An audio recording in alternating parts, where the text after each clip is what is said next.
Estudios Locuendo presenta Memorias del subsuelo, novela corta de Fedor Mikhailovich Dostoyevsky.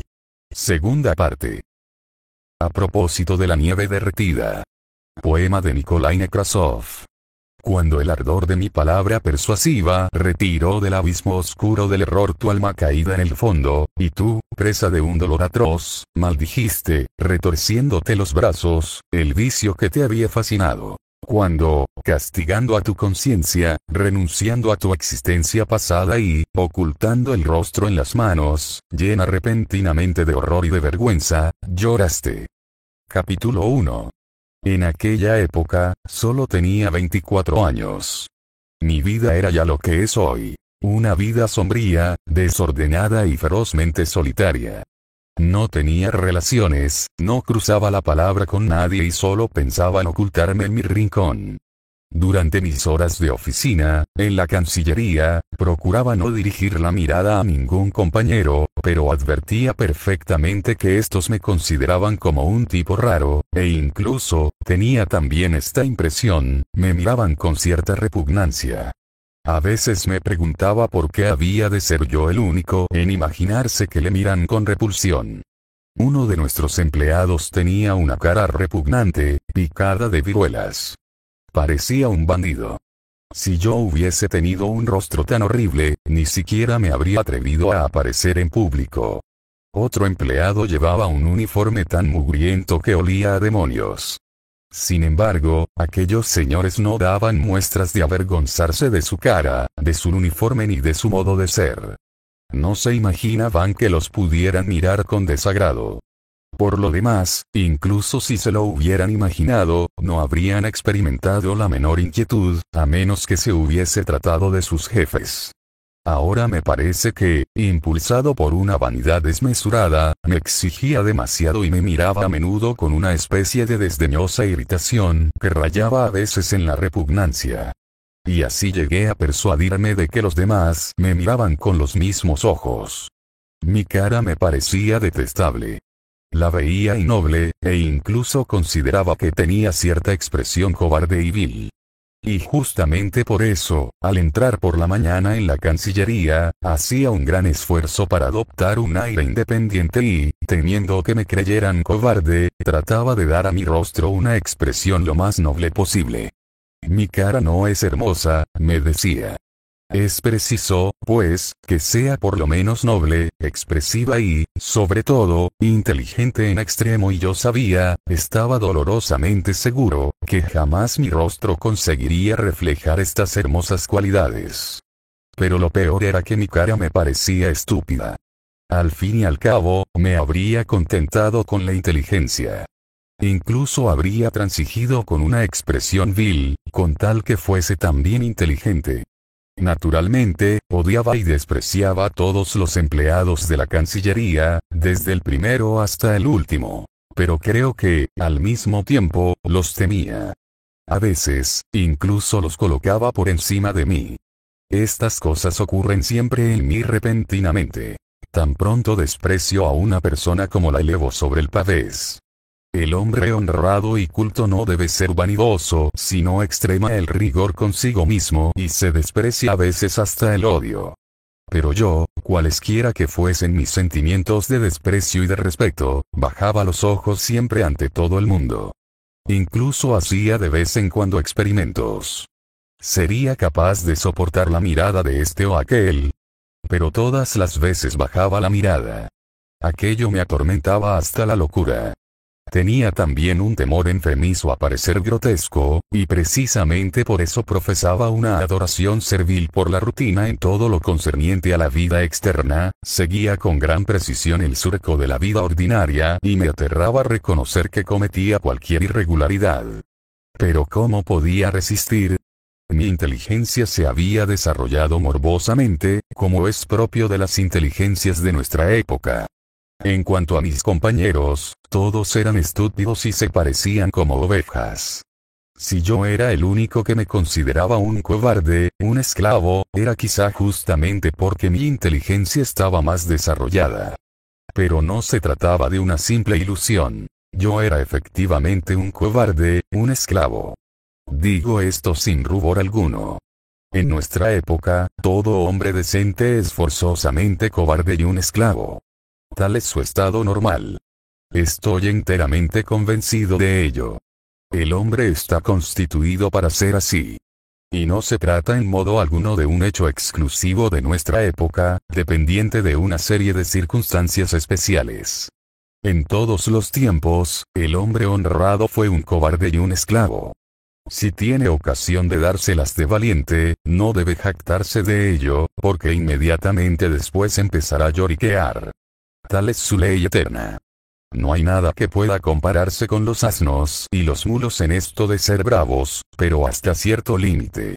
Ni siquiera vale la pena prestarles atención. No tienen la menor importancia.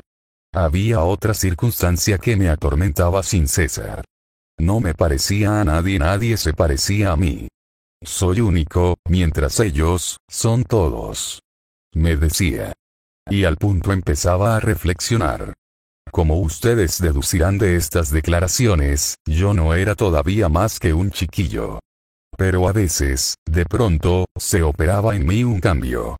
Qué penoso me era dirigirle a la oficina. Esta aversión llegaba al extremo de que tenía que volver a casa completamente enfermo. Pero he aquí que entro en un periodo de escepticismo y de indiferencia, todo llega a mí por periodos. Entonces me burlo de mi propio rigorismo y de mi desdén, y me acuso de ser un romántico. Ayer mismo, no les dirigía la palabra, pero hoy les hablo y trato de entablar amistad con ellos. Toda mi repugnancia se ha desvanecido corno por ensalmo. ¿Quién sabe? Quizá ni siquiera la había experimentado nunca y no era más que una postura afectada. No he podido resolver aún esta cuestión. Una vez incluso me relacioné íntimamente con ellos. Iba a verlos. Jugábamos a las cartas, bebíamos, charlábamos por los codos, pero permítanme que abra aquí un breve paréntesis. Entre nosotros, los rusos, no abundan esos estúpidos románticos de tipo alemán, y más aún francés, perdidos en sus sueños estrellados y a los que nada produce efecto. Ni siquiera se conmoverían si la tierra temblase bajo sus pies o Francia sucumbiera en las barricadas. No cambian jamás, ni siquiera por conveniencia. Siguen cantando sus himnos sublimes hasta el último día. Son unos necios. Entre nosotros, en nuestra tierra rusa, no hay necios. Esto es cosa sabida. Es precisamente lo que distingue a nuestro país de las tierras extranjeras. Entre nosotros no se ven esas naturalezas ideales en estado bruto, por decirlo así. Al imaginarse estúpidamente que los Konstanioglos y los tíos Piotr Ivanovich eran nuestro ideal, los críticos y los publicistas han juzgado que nuestros románticos son tan soñadores y tan sublimes como los de Alemania y Francia. Y no es así. El carácter de nuestro romántico es completamente distinto de sus colegas extranjeros, y ninguna de las unidades de medida europeas puede convenirle. Permítanme emplear el término romántico, vieja y respetable palabra que todo el mundo conoce. El rasgo predominante de nuestro romántico es que lo comprende todo, que lo ve todo y que incluso lo ve mucho más claramente aún que los espíritus más positivos. Nuestro romántico no se inclinará ante la realidad, pero tampoco la desdeñará. Cederá si es preciso, pues no perderá nunca de vista el fin práctico, útil, una buena pensión, una linda medalla, un alojamiento del Estado, que percibirá a través de todo su entusiasmo, de todos sus volúmenes de poemas líricos. Pero conservará al mismo tiempo, intangible, su ideal de lo bello, de lo sublime, sin dejar de conservarse a sí mismo, sin el menor reparo, entre algodones, como una joya, para mayor provecho de la belleza, de la sublimidad. Nuestro romántico es un hombre de espíritu extremadamente amplio y, a la vez, el mayor de nuestros canallas. Se lo aseguro a ustedes, incluso lo sé por experiencia. Pero todo esto solo se refiere al romántico inteligente. Oh. ¿Qué digo? Todos los románticos son inteligentes. Si ha habido algunos imbéciles entre nuestros románticos, estos no cuentan, por la sencilla razón de que, en la flor de la vida, se convertían en verdaderos alemanes y acababan por instalarse en alguna parte de la Selva Negra o en Suiza, a fin de conservar intactos sus sublimes ideales. Así era yo. Yo despreciaba sinceramente mis ocupaciones, y si no les escupía era porque estaba obligado a ir a la oficina, ya que necesitaba el sueldo. Iba a la oficina por encima de todo. Observen el detalle. Nuestro romántico perderá antes la razón, cosa que, por cierto, le sucede muy raramente, que escupirá a su carrera, a menos que se le ofrezca otra. No se le podrá obligar a marcharse, ni siquiera a puntapiés, y, si pierde completamente la cabeza, podrán encerrarlo en un manicomio, donde se jactará de ser rey de España. Pero solo pierden la razón los endebles. Un número incalculable de románticos llega a los más altos puestos. La diversidad de su talento es extraordinaria. Con qué facilidad logran armonizar los sentimientos y las sensaciones más contradictorias. Esto me impresionaba y consolaba. Esta es la razón de que tengamos tantas naturalezas amplias que conservan su ideal hasta en su última caída. Y aunque no muevan un dedo por sus ideales, aunque sean verdaderos bandidos, siguen siendo extraordinariamente honrados con su alma y conservan el respeto a su ideal, del que hablan con voz impregnada de lágrimas. Sí, señores. En nuestra patria, incluso el peor de los canallas puede ser honrado con su alma, honrado hasta lo sublime, sin dejar de ser un miserable. Lo repito. De las filas de nuestros románticos se ve continuamente salir bribones tan hábiles, empleo la palabra bribón en tono cariñoso, que manifiestan un sentido tal de la realidad y conocimientos tan prácticos, que sus superiores jerárquicos y el público se frotan los ojos de estupefacción al observar el fenómeno. Sí, nuestra diversidad y nuestra amplitud son verdaderamente extraordinarias, y sabe Dios lo que saldrá de ellas todavía y lo que nos anuncian para el porvenir. Verdaderamente, el material no es malo. ¿Qué piensan ustedes de todo esto, señores? Al decir estas cosas, no me impulsa un ridículo sentimiento de patriotismo. Por lo demás, estoy seguro de que ustedes se imaginan otra vez que bromeo. ¿O acaso me equivoqué y, por el contrario, crean que hablo en serio? En todo caso, las dos opiniones me honran por igual, señores, y me causan la misma satisfacción. Y perdonen esta digresión. Naturalmente, nunca conseguía soportar durante mucho tiempo mis relaciones de amistad con mis colegas. Rompía con ellos tempestuosamente, dejaba de saludarlos, efecto de mi juvenil inexperiencia, y todo terminaba entre nosotros. Pero esto me ocurrió una sola vez, pues era excepcional que faltara mi habitual misantropía. En mi casa me pasaba la mayor parte del tiempo leyendo. Así procuraba apagar bajo impresiones externas lo que hervía constantemente en mí. Las únicas impresiones externas de que disponía había de buscarlas en la lectura. Naturalmente, eran para mí un gran reconfortante. Me conmovían, me distraían, me atormentaban. Pero llegaba un momento en que me sentía harto de ellas y experimentaba la necesidad de obrar. Entonces, de golpe y porrazo, me lanzaba al libertinaje, un libertinaje mezquino, nauseabundo, irrisorio, subterráneo. Mi continua irritación hacía mis pasiones ardientes, abrasadoras. Mis impulsos de pasión terminaban en ataques de nervios, lágrimas y convulsiones. Fuera de la lectura, no tenía ninguna distracción. En torno a mí no había nada que pudiese imponerme algún respeto y atraerme. Una ola de angustia me inundaba. Sentía una sed histérica de contrastes, de oposiciones, y me lanzaba a la disipación. No digo esto para disculparme, sin embargo, sí, miento. Quería precisamente excusarme. Y no quiero mentir, he dado mi palabra. Por la noche iba en busca de las mujeres, a hurtadillas, con un sentimiento de vergüenza que no se apartaba de mí ni siquiera en los momentos más innobles y que me exasperaba hasta la locura. Entonces, mi alma ya llevaba en ella su subsuelo. Tenía un miedo atroz a que alguien me viera y me reconociese. Por eso iba a las hurdas más sórdidas. Una noche, al pasar ante un pequeño restaurante, asistí, a través de las ventanas iluminadas, a una batalla entre jugadores de billar, que utilizaban como armas los tacos, y vi cómo echaban a uno de ellos por la ventana. En otro momento cualquiera, aquella conducta me habría repugnado, pero el estado de ánimo en que me hallaba entonces me hizo tener envidia de aquel señor al que habían arrojado a la calle. Fue tan fuerte aquel sentimiento, que entré en la sala de billares. Quién sabe, me decía. Quizá también yo logre armar una buena trifulca y que me echen por la ventana. No estaba borracho, pero ¿qué quieren ustedes? El tedio y la angustia me volvían loco. Y resultó que yo ni siquiera era digno de que me echasen por la ventana, y me fui sin haber podido reñir con nadie. Desde el primer momento, un oficial me puso en mi sitio. Me había situado cerca de la mesa de billar y, como no conocía nada del juego, estorbaba a los jugadores.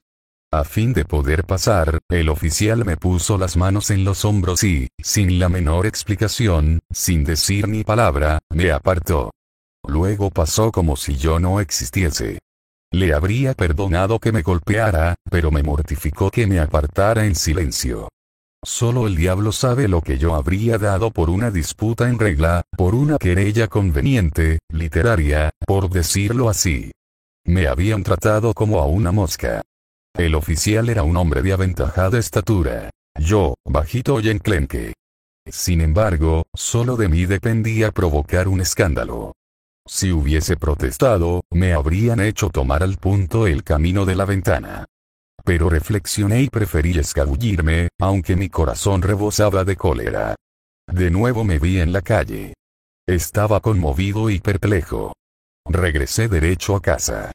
Y al día siguiente volví a lanzarme, más atemorizado aún, más tristemente, en mi irrisorio libertinaje. Tenía lágrimas en los ojos, pero continuaba. No crean ustedes, sin embargo, que retrocedí ante el oficial por temor. Jamás sentí miedo, aunque siempre lo tuviese a la acción. No se rían aún. Hay una explicación para esto. Yo tengo explicaciones para todo. Oh, si ese oficial hubiese sido de los que admiten batirse en duelo. Pero no. Era precisamente uno de esos señores, ay. Este tipo ha desaparecido hace mucho tiempo, que prefieren servirse de los tacos de billar o bien quejarse a sus jefes, a la manera del teniente Pirogov que nos presenta Gogol. Estos oficiales no se batían, y sobre todo cuando tenían una disputa con nosotros, miserables paisanos, consideraban el duelo una inconveniencia, una moda francesa, algo propio de espíritus liberales. Pero esto no les impedía, especialmente cuando eran altos y fornidos, insultar pródigamente al prójimo. No fue el temor lo que me hizo marcharme, sino la vanidad. No me dieron miedo ni la considerable estatura del oficial, ni los golpes que hubiera podido propinarme, ni la perspectiva de que me arrojasen por la ventana. No fue el valor físico lo que me faltó, sino el valor moral. Resultó insuficiente.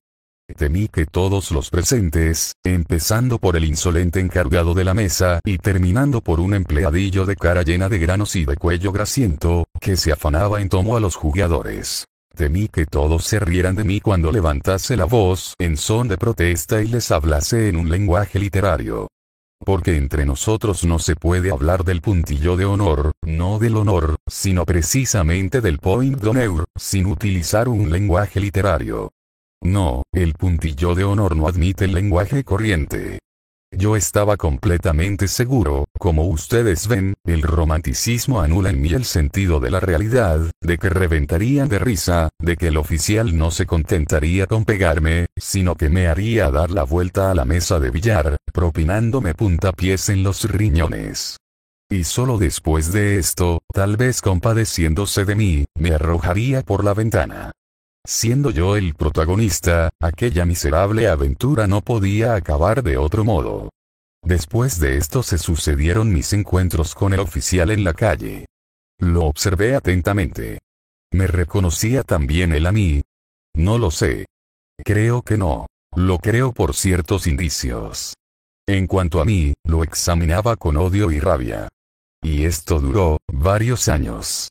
Sí, señores. Con el tiempo, mi odio se hizo implacable, más profundo. Empecé a procurarme discretamente algunos informes sobre su persona. Esto me resultaba muy difícil, porque yo no conocía a nadie. Pero una vez, en la calle, cuando lo seguía desde hacía rato pegado a sus talones, alguien lo llamó por su nombre, y así me enteré de cómo se llamaba. Otra vez lo seguí hasta su casa y, mediante una propina, supe por el portero en qué piso y con quién vivía, y, en fin, todo lo que se puede saber por un portero. Una buena mañana, aunque yo no tenía ninguna práctica literaria, me vino a las mientes la idea de describir al oficial en tono satírico, caricaturizarlo y presentarlo como héroe de una novelita. Me enfrasqué alegremente en este trabajo. Pinté a mi héroe con los colores más sombríos. Incluso lo calumnié. Modifiqué tan poco el nombre al principio, que sus amigos lo habrían reconocido inmediatamente. Luego, tras maduras reflexiones, lo cambié. Envié mi novela a los anales de la patria, pero en aquel tiempo no existía aún la moda del género satírico, y mi relato no se publicó, lo que me irritó sobremanera. A veces, la ira me ahogaba. Tanto, que al fin resolví retar a mi enemigo a un duelo. Le escribí una hermosa carta, en la que le suplicaba que me presentase sus excusas y le daba a entender claramente que, en caso de negarse, tendría que aceptar el duelo. La carta estaba tan bien escrita, que si el oficial hubiese tenido alguna sensibilidad para lo bello y lo sublime, habría venido a todo correr en mi busca para echarme los brazos al cuello y ofrecerme su amistad. Qué conmovedor habría sido todo esto. Habríamos vivido tan felices desde entonces. Su magnífica presencia habría bastado para defenderme de mis enemigos, y yo, con mi inteligencia, con mis ideas, habría ejercido sobre él una influencia ennoblecedora. ¿Cuántas cosas habrían podido hacer? Figúrense ustedes que esto ocurría 2 años después del incidente. Por lo tanto, mi desafío era ridículamente anacrónico, a pesar de la habilidad que yo había desplegado para explicar y disimular este anacronismo. Pero, gracias a Dios, todavía hoy doy gracias al cielo con lágrimas de gratitud en los ojos, no envié la carta. Me estremezco ante la sola idea de lo que habría ocurrido si la hubiese enviado. Luego, de pronto, conseguí vengarme de la manera más sencilla y genial. Fue una idea luminosa. A veces, los días de fiesta, iba a pasear por la avenida Nevsky. Daba mi paseo a eso de las 4, por la acera en la que daba el sol. En verdad, no se trataba de un verdadero paseo, de un esparcimiento, pues durante él experimentaba tormentos indecibles, humillaciones e incluso ataques de hígado. Pero esto era precisamente, me parece a mí, lo que buscaba en aquel lugar. Semejante a un insecto, me deslizaba del modo más vil entre los transeúntes, cediendo continuamente la cera a los generales, a los oficiales de guardia, a los húsares, a las damas hermosas. Sentía verdaderos espasmos en el corazón y escalofríos a lo largo de la espina dorsal, cuando pensaba en el lamentable estado de mi ropa, en el aspecto bajo y vulgar que debía tener mi agitada e insignificante persona. Era un verdadero suplicio, una humillación continua, que me inspiraba el claro convencimiento de que yo era una simple mosca en medio de tanta elegancia, una repulsiva mosca, superior, desde luego, a toda aquella gente en inteligencia, en nobleza, pero constantemente ofendida, continuamente humillada y siempre obligada a ceder. ¿Por qué iba a la avenida Nevsky? ¿Por qué me sometía voluntariamente a aquel suplicio? No lo sé. Pero me sentía atraído hacia allí, y me apresuraba a ir cada vez que me era posible. Por lo tanto, ya experimentaba aquellos ataques de voluptuosidad de que hablé en el primer capítulo. Pero después de mi aventura con el oficial, estos ataques fueron más violentos. En la avenida Nevsky me lo encontraba con frecuencia, y era allí donde podía admirarlo mejor. También él paseaba por la avenida los días de fiesta. También él cedía el paso a los generales y a las altas personalidades, se deslizaba entre ellos como un insignificante pez. Pero cuando se trataba de personas de mi ralea, e incluso un poco más limpias, las aplastaba materialmente. Iba recto hacia ellas, como si no existiesen, y nunca les cedía el paso. Yo me ahogaba de rabia cuando le veía llegar, pero, aún lleno de furor, siempre me apartaba de mi camino. Sufría al no poder mantenerme en pie de igualdad con él ni siquiera en la calle. ¿Por qué he de ser siempre yo el que ceda el paso? Me preguntaba a veces, ciego de cólera, por las noches. ¿Por qué he de ser yo? No hay reglas, no hay nada escrito sobre esta cuestión. Comprendo que la gentileza se comparta, como es propio de personas bien educadas. Él cede el paso, tú lo cedes también, y los dos pasáis con un sentimiento de mutua estimación, pero el caso es que yo siempre me apartaba de mi camino y él ni siquiera se daba cuenta de mi urbanidad. Y he aquí que un día se me ocurrió esta idea maravillosa. Si yo me atreviese a no cederle el paso cuando nos encontráramos, no cedérselo adrede, ostensiblemente, aunque él me empujara. ¿Qué pasaría? Este pensamiento audaz se fue apoderando de mí paulatinamente, y llegó un momento en que ya no pude librarme de él. Aquel encuentro no se apartaba de mi mente, e iba con más frecuencia a la avenida Nevsky, a fin de imaginarme más claramente cómo obraría cuando me decidiera a obrar. Estaba radiante de alegría. Cuanto más pensaba en ello, más realizable me parecía mi idea. No lo empujaré, la alegría me había hecho ya mejor, pero no lo esquivaré. Tropezaremos si no hacemos daño. Será un choque de hombros no más fuerte de lo indispensable para que él comprenda que hay que guardar las formas. Al fin tomé la decisión. Pero los preparativos exigieron mucho tiempo. Ante todo, había que estar bien compuesto al realizar semejante acto. Por lo tanto, tenía que pensar en mi indumentaria. Si hay escándalo, ya que el público de la avenida es a esa hora de lo más encopetado, el príncipe de la condesa, todos los escritores, conviene ir bien vestido. La ropa impone a la gente y en el acto lo coloca a uno, a los ojos de la buena sociedad, en el mismo plano que cualquier otro. Por consiguiente, pedí un anticipo de mi sueldo y me compré en casa de Pichurkin un sombrero y un par de guantes negros. Los guantes negros me parecían de mejor tono, más correctos que los guantes de color limón en los que había pensado al principio, pero que después me parecieron demasiado vistosos. Me acusarían de querer llamar la atención. Renuncié, pues, a los guantes amarillos. Ya tenía preparada desde hacía mucho tiempo una elegante camisa con botones de marfil. Pero el estado de mi abrigo exigió largas operaciones. Al fin y al cabo, no era demasiado feo, y me abrigaba lo necesario.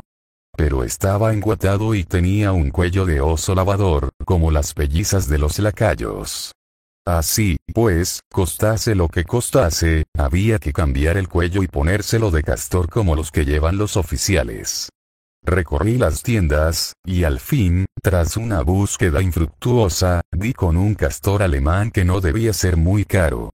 Aunque el castor alemán no sea sólido y cobre pronto un aspecto de pobreza, cuando está nuevo produce bastante efecto, y había que tener en cuenta que yo lo necesitaba solamente para aquella ocasión. Pregunté el precio, y vi que no era tan módico como yo hubiera deseado. Entonces decidí vender mi cuello de oso lavador y pedirle la cantidad que me faltaba, para mí muy importante, a Anton Antonovich Sietochkin, el jefe de mi negociado, hombre bondadoso, pero serio y práctico, al que me había recomendado calurosamente un personaje importante cuando empecé a trabajar como funcionario. Yo sufría terriblemente. Me parecía vergonzoso, rastrero, pedir dinero a Anton Antonovich. No pegué los ojos durante 2 o 3 noches. Por regla general, en aquel tiempo dormía muy poco. Tenía fiebre. Mi corazón, habitualmente oprimido, empezaba de pronto a saltar en mi pecho, saltaba. Anton Antonovich mostró al principio cierto asombro. Luego hizo una mueca, reflexionó y, finalmente, me prestó el dinero que le había pedido, no sin antes hacerme firmar un recibo por el que le cedía el derecho a cobrar mi sueldo durante 2 semanas. Al fin todo estaba a punto. El bello pastor alemán había ocupado el puesto del ruinoso lavador, y yo iba plantando poco a poco los jalones de mi acto. Sin duda, no debía obrar en el primer encuentro. Había que esperar a que se presentara una circunstancia favorable. Entonces avanzaría lenta y pacientemente. Pero, tras algunos intentos fallidos, empecé, lo confieso, a dudar del éxito. No conseguía que nos encontráramos frente a frente. Sin embargo, yo me había preparado bien. Había tornado todas las precauciones, ahí viene. Esta vez todo saldrá bien. Chocaremos. ¿Pero qué he hecho? Le he cedido el paso una vez más, y él ha pasado sin prestarme ninguna atención. Yo incluso dirigía plegarias al cielo al acercarme a él, a fin de que Dios me infundiera la resolución necesaria. Cuando ya estaba completamente decidido a terminar, solo había conseguido humillarme una vez más, pues en el último instante, cuando no estaba a más de 4 o 5 centímetros de él, vacilé. Y él pasó sobre mí con perfecta tranquilidad. También tuve la sensación de que me arrojaba a un lado como una pelota. De nuevo tuve fiebre aquella noche y deliré. Pero, de improviso, esta situación se resolvió de modo satisfactorio. Precisamente la tarde anterior había resuelto renunciar a mi nefasto designio y olvidarlo. En este estado de ánimo me dirigí por última vez a la avenida Nevsky. Quería presenciar, por decirlo así, el abandono de mi proyecto. De pronto, cuando estaba solamente a 3 pasos de mi enemigo, me decidí. Cerré los ojos y nuestros hombros chocaron. No cedí ni un centímetro y pasamos el uno junto al otro como iguales. Él ni siquiera volvió la cabeza. Fingió no darse cuenta de nada. Pero esta actitud era una afectación, estoy seguro. Todavía tengo esta seguridad. El choque me dolió a mí más que a él. No me cabe duda, porque él era más fuerte. Pero esto no importaba. Había alcanzado mi objetivo, había salvado mi dignidad. Al no ceder ante él ni una pulgada, lo había obligado a tratarme públicamente en pie de igualdad. De vuelta en casa, me sentí completamente vengado de mis humillaciones. Estaba inundado de alegría, triunfante. Cantaba aires italianos. Naturalmente, no describiré a ustedes lo que pasó 3 días después. Si han leído la primera parte de esta obra, Memorias del subsuelo, pueden imaginárselo fácilmente. El oficial fue trasladado no sé a dónde hace ya 14 años, y no he vuelto a verlo. ¿Qué hará ahora el buen hombre? ¿A quién estará aplastando? Capítulo 2. Mi periodo de libertinaje llegaba a su fin y me sentía atrozmente asqueado. Tenía remordimiento, pero lo rechazaba. Me producía náuseas. Sin embargo, poco a poco me iba acostumbrando. Me acostumbraba a todo. Mejor dicho, no era que me acostumbrase, sino que lo soportaba todo con resignación. Pero tenía un buen remedio, el de evadirme a los dominios de lo bello y lo sublime, en sueños, naturalmente.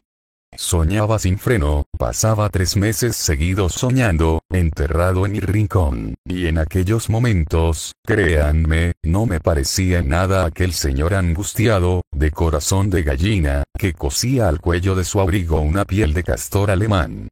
Me había convertido en héroe. En aquellos momentos ni siquiera habría recibido a mi bravo teniente.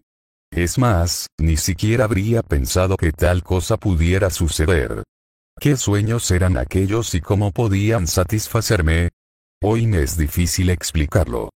Pero sé que entonces estaba plenamente satisfecho. Además, estos sueños casi me bastan ahora. Tras mis excesos de libertinaje eran especialmente agradables y apacibles. Entonces acudían a mí en medio de los remordimientos, de las lágrimas, de las maldiciones impetuosas. Tuve instantes de tal plenitud, de una dicha tan perfecta, que era imposible burlarse de ellos. No había en mí más que fe, esperanza y amor. Y es que en aquellos tiempos yo estaba ciegamente persuadido de que gracias a algún milagro, a alguna circunstancia externa, todas mis dificultades desaparecerían, caerían las murallas y dejarían al descubierto, al fin, un vasto campo de acción útil y bella y, sobre todo, dispuesta a que se cumpliese. Yo no sabía en qué podía consistir tal acción, pero lo principal para mí era que estuviese enteramente dispuesta para su cumplimiento. Entonces, yo aparecía de pronto a la luz del día y me creía a lomos de un caballo blanco, con una corona de laurel en la frente. Ni me pasaba por la imaginación la posibilidad de desempeñar un papel secundario, y probablemente por eso admitía en la realidad resignadamente el último papel. O héroe o insignificante ser envuelto en lodo. No había término medio para mí. Esto era lo que me perdía. Pues, desde el cielo, me consolaba soñando que en otros instantes yo era un héroe, y este héroe alumbraba el barro con su prestigio. El hombre corriente ha de evitar caer en el lodo. Pero el héroe está situado a tal altura, que jamás podrá ensuciarse completamente. Por lo tanto, yo puedo revolcarme en el cielo. Lo más notable es que estos impulsos hacia lo bello y lo sublime brotaban a veces en mí durante mis arrebatos de libertinaje, precisamente cuando me hallaba en el fondo del foso. Surgían como recuerdos y proyectaban un pálido resplandor. Pero no lograban disipar mis deseos. Por el contrario, parecían excitarlos, gracias al efecto del contraste, que era precisamente lo que se necesitaba para hacer una buena salsa. Esta salsa se componía de contradicciones, sufrimientos y amargos análisis. Y todos estos tormentos, mayores o menores, daban cierto sabor picante a mi disposición e incluso le conferían cierto sentido. En una palabra, desempeñaban perfectamente el papel de una buena salsa. Todo esto no carecía de cierta profundidad. Pero habría podido yo admitir una disipación ordinaria, el libertinaje llano y simple de un empleadillo cualquiera, y soportar pacientemente este horror. No, yo tenía siempre en reserva cierto modo nobilísimo de considerar las cosas. Pero cuánto amor, Señor, cuánto amor sentía palpitar en mí durante aquellos sueños, cuando sabía que me hallaba en los dominios de lo bello y lo sublime. Aunque aquel amor fuese fantástico, aunque no se pudiera aplicar a nada humano, rebosaba de tal modo en mí, que no echaba de menos esta falta de aplicación a la realidad. Me parecía poco menos que un lujo inútil. Me volvía perezosa y voluptuosamente hacia el arte, es decir, hacia las bellas formas, ya completamente realizadas por los poetas, y a los novelistas, que nos las ceden en préstamo y que se adaptan fácilmente a todas las necesidades, a todas las exigencias. Gracias a ello, yo puedo, por ejemplo, triunfar sobre el universo entero. Todos se prosternan ante mí en el polvo y están obligados a admirar mis perfecciones, y yo perdono a todo el mundo. Siendo poeta y chambelán, me enamoro.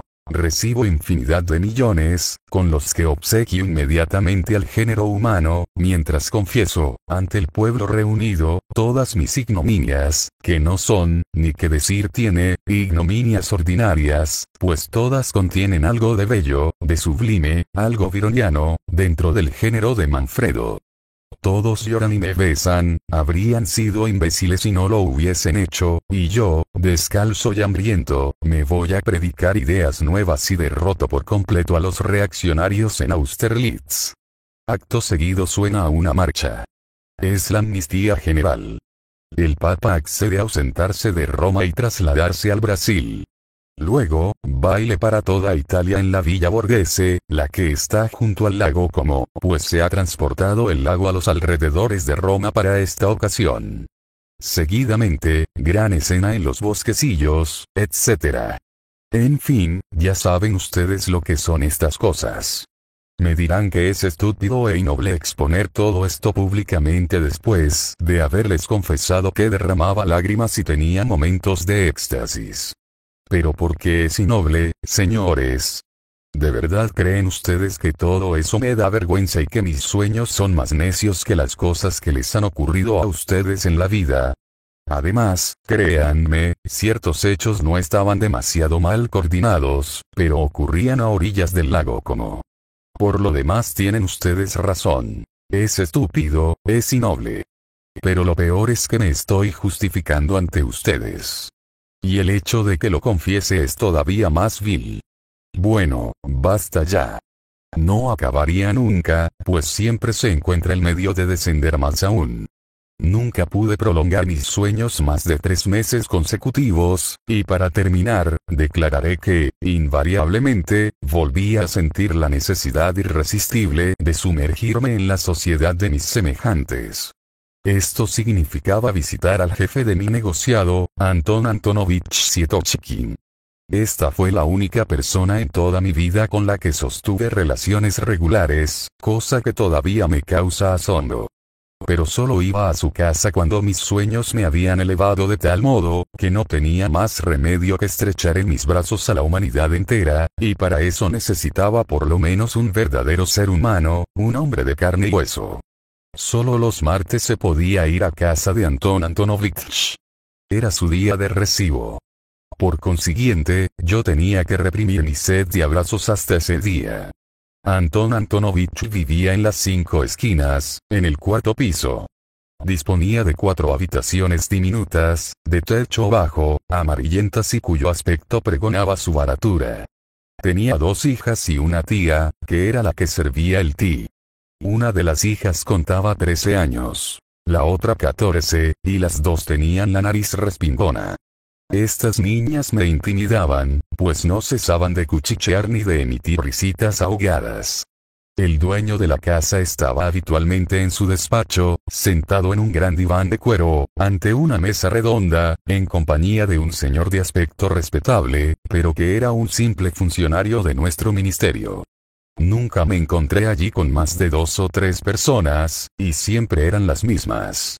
Se hablaba de adjudicaciones, sesiones, ascensos, nombramientos, de su excelencia, de cómo hacerse simpático a la gente, etc. Yo tenía la paciencia de permanecer entre aquellas personas durante 3 horas, como un tonto, sin atreverme a hablarles ni poder hacerlo, fuera cual fuere el asunto de que se tratase. Me daba cuenta de que iba convirtiéndome en un estúpido.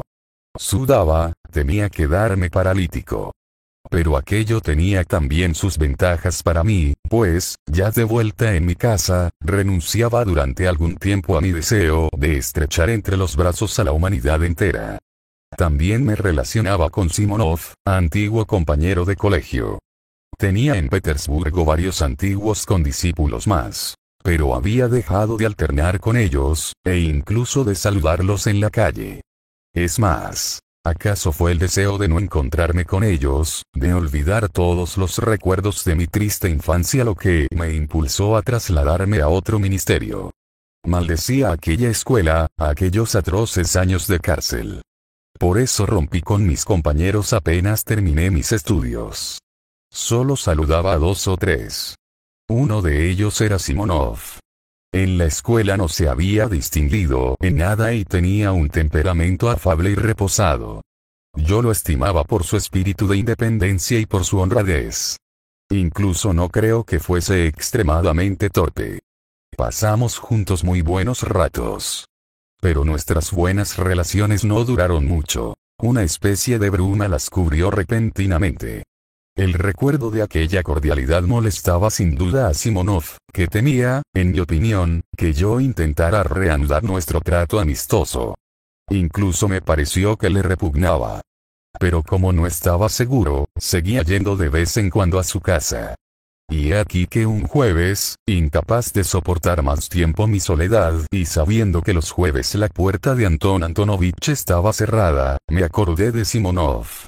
Al subir la escalera que conducía a sus habitaciones del 4º piso, precisamente entonces, caí en la cuenta de que mi visita podía molestar a Simonov y me dije que había hecho mal en ir a su casa. Pero como el resultado de esta clase de reflexiones era generalmente incitarme a hacer lo que no debía, entré resueltamente. Hacía un año que no había ido a casa de Simonov. Capítulo 3. Acompañaban a Simonov 2 de mis antiguos condiscípulos. Al parecer, estaban hablando de un asunto serio. Ninguno de ellos prestó atención a mi llegada, cosa verdaderamente extraña, ya que no nos habíamos visto desde hacía años. Me consideraban, evidentemente, como un ser insignificante, como una mosca. Ni siquiera en la escuela me trataban así, a pesar de que allí me detestaban. Comprendí que debían de despreciarme por haber fracasado en mi carrera, y también por mi aspecto miserable, por mis viejas ropas, que eran, a sus ojos, la prueba evidente de mi incapacidad y de mi desdichada situación. Sin embargo, no esperaba un desprecio tan ostensible. En cuanto a Simonov, se quedó pasmado al verme, aunque no era la primera vez que se asombraba de mis visitas. Todo esto me desconcertó. Me senté un poco irritado y me limité a escuchar lo que decían. Hablaban con la mayor seriedad, e incluso con cierta pasión, de una comida de despedida que se proponían ofrecer a un camarada, a un oficial llamado Zverkov, que se marchaba a una provincia. El señor Zverkov había sido también compañero mío de colegio, y yo lo detestaba. Esta aversión aumentó en los cursos superiores. Desde muy niño fue un alumno educado y alegre, al que todos querían, todos menos yo, que precisamente no lo quería porque era alegre y educado. Desde el principio fue un mal estudiante, defecto que aumentó con los años. Sin embargo, logró terminar sus estudios gracias a las influencias. Ya estaba en los últimos cursos, cuando recibió en herencia una finca y 200 siervos, y como nosotros éramos casi todos pobres, se complacía en ponernos en ridículo. Era un ser vulgar, pero, en definitiva, y a pesar de sus humos, un buen muchacho. Entre nosotros, en la escuela, no obstante los alardes de honor y dignidad que se hacían con un exceso de fantasía y de palabras, todos, excepto algunos, lo adulaban, lo que lo incitaba a darse más importancia todavía. Pero si giraban en torno de él no era por interés, sino simplemente porque la naturaleza lo había favorecido con sus dones. Además, entre los estudiantes se consideraba Zverkov como un especialista en todo lo concerniente a la elegancia y a las buenas maneras. Y esto era lo que más me enfurecía. Detestaba el agudo sonido de su voz, llena de suficiencia. Sus grandezas, de las que siempre se mostraba muy satisfecho, pero que eran verdaderas estupideces, pese a su facilidad de palabra. Detestaba su cara, bella pero inexpresiva, aunque como me habría apresurado a cambiar aquella cara por la mía de hombre inteligente. Y sus modales desenvueltos, al estilo de los oficiales de 1840. Lo detestaba por los éxitos que confiaba en obtener con las mujeres, no se atrevía a emprender conquistas antes de haber alcanzado sus sombreras de oficial. Por eso las esperaba con tanta impaciencia, y por los duelos que estaba seguro de librar. Recuerdo que una vez, rompiendo por excepción mi silencio, disputé violentamente con él. Zverkov hablaba a sus compañeros de sus futuras intrigas amorosas, y, entusiasmándose de tal modo que parecía un perrito revolcándose al sol, declaró de pronto que no dejaría intacta ninguna campesina joven de su finca, pues ejercería le droit du seigneur. Y que si los campesinos se atrevían a protestar, los haría azotar y duplicaría los impuestos a aquellos viles barbudos. Nuestros cobardes lo aplaudieron. Pero yo lo ataqué violentamente, no porque compadeciera a las muchachas y a sus padres, sino simplemente porque me irritaba que semejante insecto cosechara éxitos de tal índole. Aquella vez triunfé. Pero Zverkov, al que su necedad no impedía ser alegre e insolente, logró poner a los burlones de su parte, y de tal modo, que mi triunfo fue momentáneo. Todos acabaron por reírse de mí. Desde entonces, más de una vez triunfó sobre mí, aunque sin maldad, bromeando, entre risas. Yo guardaba ante él un silencio despectivo. Cuando terminamos los estudios, tuvo conmigo algunos gestos amables. Yo no los rechacé, porque ello me halagaba, pero pronto, y con la mayor naturalidad, nos distanciamos. Posteriormente me enteré de sus éxitos como oficial, de la vida alegre que llevaba. Y más adelante tuve noticia de su rápido ascenso. Dejó de saludarme cuando nos encontrábamos en la calle. Sin duda temía comprometerse al cambiar el saludo con un ser tan insignificante como yo. Una vez lo vi en el teatro, en platea. Ya lucía las insignias de ayudante de campo. Rebullía en torno de las hijas de un viejo general. Pero durante los 3 años que había dejado de verlo, había perdido mucho en presencia, ya que había engordado bastante. Sin embargo, conservaba sus bellas facciones y sus maneras elegantes. Se advertía que cuando cumpliese los 30 se hundiría completamente. Este era el Zverkov al que acababan de desamar a provincias y a quien sus amigos proyectaban dar una cena de despedida. No habían interrumpido sus relaciones con él, aún considerándose, estoy seguro, inferiores al oficial. Uno de los visitantes de Simonov se llamaba Ferfitchkin. Era un ruso de origen alemán, escasa estatura y cara de mono. Un necio que se burlaba de todo el mundo y que fue mi peor enemigo en la escuela desde las clases inferiores. Un fanfarrón cobarde e insolente que aparentaba el amor propio más susceptible, pero que evidentemente no era más que un miserable. Pertenecía al grupo de admiradores de Zverkov, que lo adulaba interesadamente, ya que todos le pedían con frecuencia dinero prestado. El otro visitante, Trudolyubov, no tenía nada digno de mención. Era militar. Un mocetón alto, rostro frío. Aunque honrado, se inclinaba ante el éxito, fuese este cual fuera, y solo sabía hablar de nombramientos, ascensos, etc. Era pariente lejano de Zverkov, y, por estúpido que esto pueda parecer, ello le confería cierto prestigio a los ojos de sus compañeros. A mí me consideraba como un ser insignificante, pero me trataba de un modo soportable, ya que no cortés. Bueno, poniendo 7 rublos por cabeza, declaró Trudolyubov, y, siendo 3 como somos, reuniremos 21 rublos. Por lo tanto, podremos cenar bastante bien. En cuanto a Zverkov, naturalmente, no tendrá que dar nada. Claro. Es el invitado. Asintió Simonov. ¿Cómo podéis creer? Intervino Ferfitchkin con acento arrogante e insolente, como un lacayo descarado que se jacta de las consideraciones de su dueño. ¿Cómo podéis creer que Zverkov admita que paguemos solo nosotros? Aceptará nuestra invitación por delicadeza, pero nos ofrecerá champán, 6 botellas seguramente. Demasiado champán para 4 personas, comentó Trudolyubov, que solo se había fijado en el número de botellas. En resumen, que somos 3 a pagar, aunque, con Zverkov, seamos 4 a cenar. 21 rublos. Hotel Peris. Mañana a las 5, recapituló Simonov, al que se había encomendado la organización del banquete. ¿Por qué 21 rublos? Exclamé con cierta emoción, incluso sintiéndome un poco ofendido. Si se me cuenta a mí también, no serán 21 sino 28. Yo creía que al hacer aquella oferta espontánea causaría gran efecto y todos se rendirían a mi generosidad.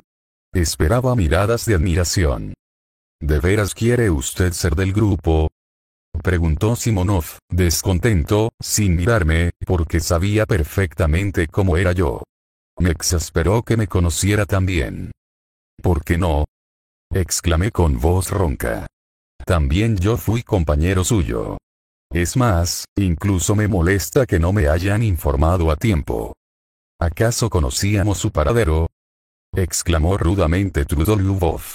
Además, usted nunca ha estado en buenas relaciones con Zverkov, añadió con semblante sombrío. Pero yo me había lanzado. Eso es un asunto privado en el que nadie tiene derecho a inmiscuirse, dije con voz temblorosa, como si se tratase de algo extraordinariamente importante. Quizá precisamente porque no estamos en buenas relaciones, cualquiera le entiende a usted con sus ideas elevadas. Exclamó Trudolyubov con una risita de burla. Contamos con usted, cortó Simonov volviéndose hacia mí. Mañana a las 5, en el Hotel París. No se equivoque. ¿Y el dinero?, dijo Ferfitchkin a media voz a Simonov, señalándome con un movimiento de cabeza. Pero se detuvo en seco, porque incluso Simonov se sintió molesto. Basta, dijo Trudolyubov levantándose. puede venir, si tanto lo desea. Pero es que estaremos entre amigos, protestó Ferfitchkin, irritado. No se trata de una reunión oficial. A lo mejor, su presencia, se marcharon. Al salir, Ferfitchkin ni siquiera me saludó. Trudolyubov inclinó casi imperceptiblemente la cabeza, sin mirarme. Simonov, con el que me quedé solo, parecía perplejo y molesto. Me miraba de un modo extraño. Ni se sentaba ni me invitaba a sentarme. Bueno, ya sabe, mañana. ¿Entregará hoy el dinero? Se lo pregunto para poder planearlo todo con seguridad, explicó rápidamente, muy confuso. Enrojecí de cólera, pero, mientras enrojecía, me acordé de que le debía 15 rublos desde hacía siglos, cosa que yo nunca había olvidado. Comprenda usted, Simonov, que al venir aquí no podía prever, lamento de veras haberme olvidado de... Bah. No tiene importancia. Ya pagará usted mañana. Solo lo he dicho para saber con certeza, en fin, no se preocupe. Se calló de pronto y empezó a ir y venir por la habitación, cada vez más irritado, golpeando violentamente el suelo con los talones. ¿Tiene usted algo que hacer? ¿Lo molesto? Pregunté tras unos minutos de silencio. Oh, no. Exclamó, como si volviera en sí de pronto. Aunque, para serle franco, me tengo que acercar a... No está lejos de aquí, añadió, confuso y en un tono de excusa. Dios mío. ¿Por qué no me lo ha dicho antes? Exclamé cogiendo mi gorra con una desenvoltura que me había venido de Dios sabe dónde. No está lejos de aquí, a 2 pasos, repetía Simonov acompañándome hasta la puerta con una solicitud que no le cuadraba en absoluto. Así, pues, hasta mañana, a las 5 en punto, me gritó desde lo alto de la escalera. No podía ocultar que se alegraba de que me fuera.